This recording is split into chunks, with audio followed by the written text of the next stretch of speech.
Hey, what's up guys, this is Crypto Clutch here, or John. I'm just gonna give a quick update on my shed. Been working on it a lot. Still got a little bit left to do, but I'm just gonna do a quick little update on what we've got going on. So first I wanna give a shout out to Red Panda Mining. Make sure, I keep saying this every video, but make sure you join his Discord. I post updates there first, plus, if you need help with mining rigs, whatever, or if you want to talk about this kind of stuff with me or anyone in there, we'll gladly help you out. So I'm gonna show you what we've been working on. Currently I have both of my, so those two panels. I'll have a picture maybe right before I say this, of these two with the covers off, but those two look like this, I can promise.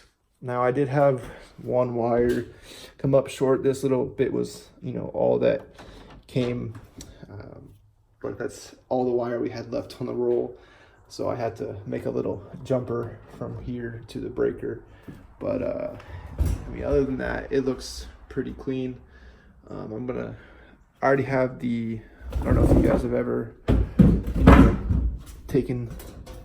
put it in a panel before, but it comes with a bunch of these little cutouts that you have to take out, which is a bit of a pain, but it's not terrible. I already took them out of both of these.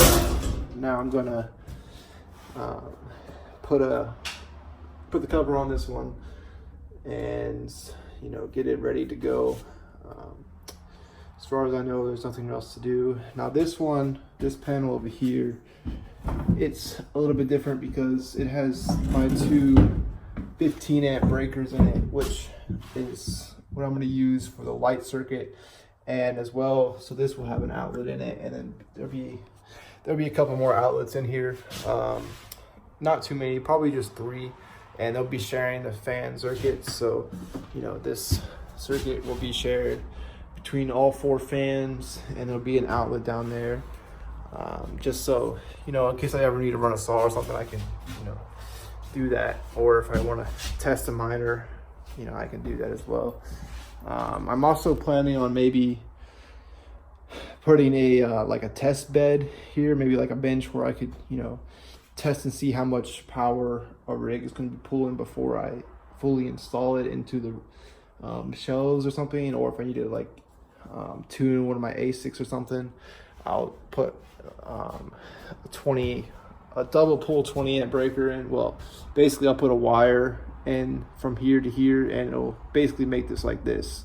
So it'll be 40 amps that I could use. Well, 80% of 40, but whatever. The other big thing, which I'm gonna turn the camera around, the other big thing that we did, as you can see, there's a bit of a hole in the floor, and I was working on straightening these out. I have another one, but I know I had talked a little bit about putting in those those intakes on the side of the wall, but like I said, I was worried about the rain, and Dave Wolf, another guy on the Discord, he reminded me about cutting a hole in the floor, having the air come up, which I could cut one of the fans on, and it is moving a ton of air. I guess let's go outside there.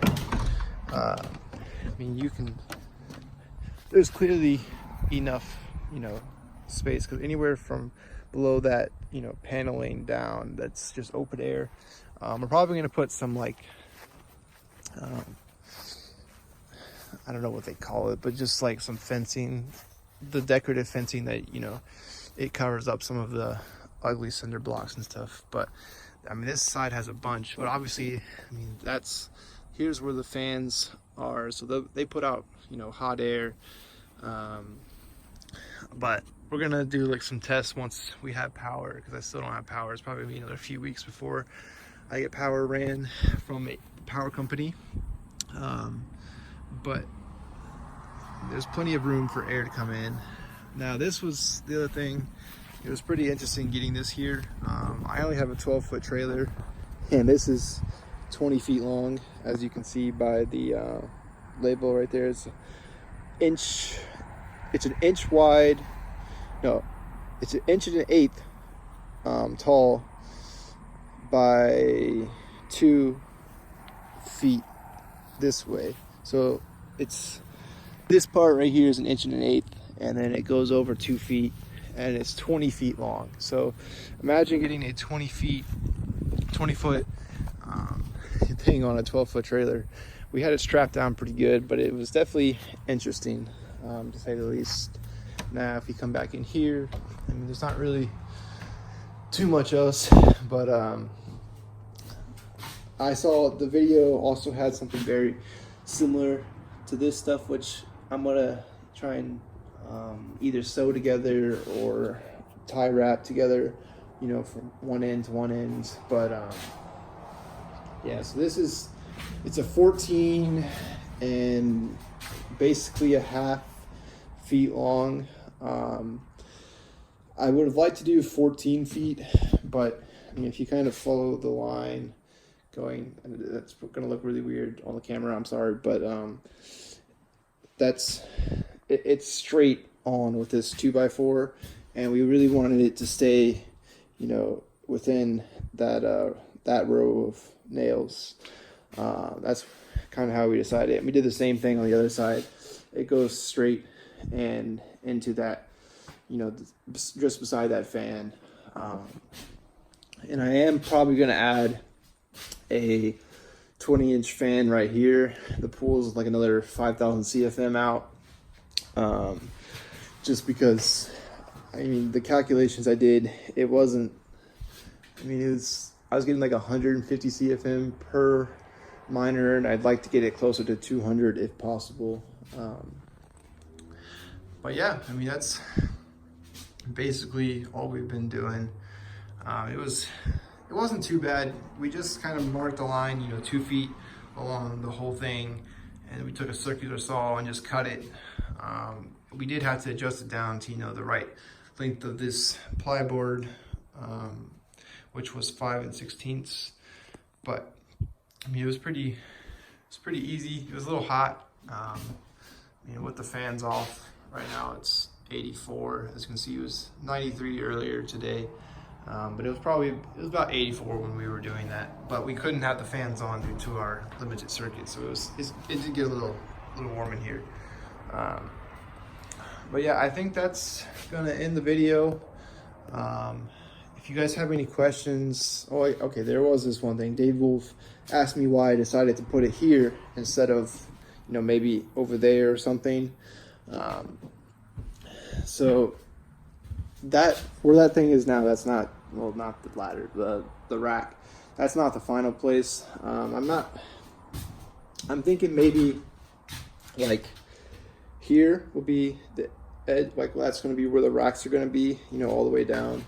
But I'm still not sure. But I definitely want, you know, enough room to stand in front of this. I was thinking about doing like 2 10-foot sections, but then it wouldn't, I mean, the fans are 14 feet from end to end, and that would be, you know, some of the fans would be trying to pull from the middle, and some of the racks wouldn't get the proper cooling, and that's not what I want. I mean, if I need a little bit more, I'll have 5 feet extra of that stuff over there.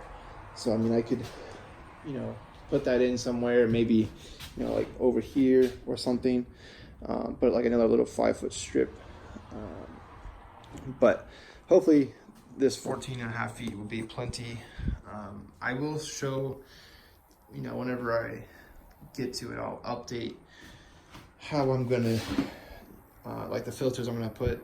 Because I mean, that thing, it's an 1.25 inches tall, and this was only 5 16ths, so it's going to be sticking up a little bit. I might put like a little ramp around it or something. I really don't know, or I might just, you know to watch my step, because it will be slightly raised. It'll probably be like, it's kind of hard to see, but you know, probably something a little bit above this, plus it'll have the filter, which should be pretty thick. So I mean, it'll be out of off the thing quite a bit, unless I decide to like cut the braces, the 2x4s going across. But I mean, I don't think that'll be worth it because I'd have to basically like trim it out each one, and I don't think that's the move to go. Now I could do something where I put the filters on the bottom, and then I mean, I could do that, but then I would have to, you know, come in here with a water hose and clean them out, and it would be harder to do. And I don't think it's, you know, worth the effort, because I'm going to have to be cleaning out these filters probably every month, if not more than that. So we'll kind of have to see. But basically what this stuff is for is just to keep, you know, bigger, you know, moss, stuff like that out.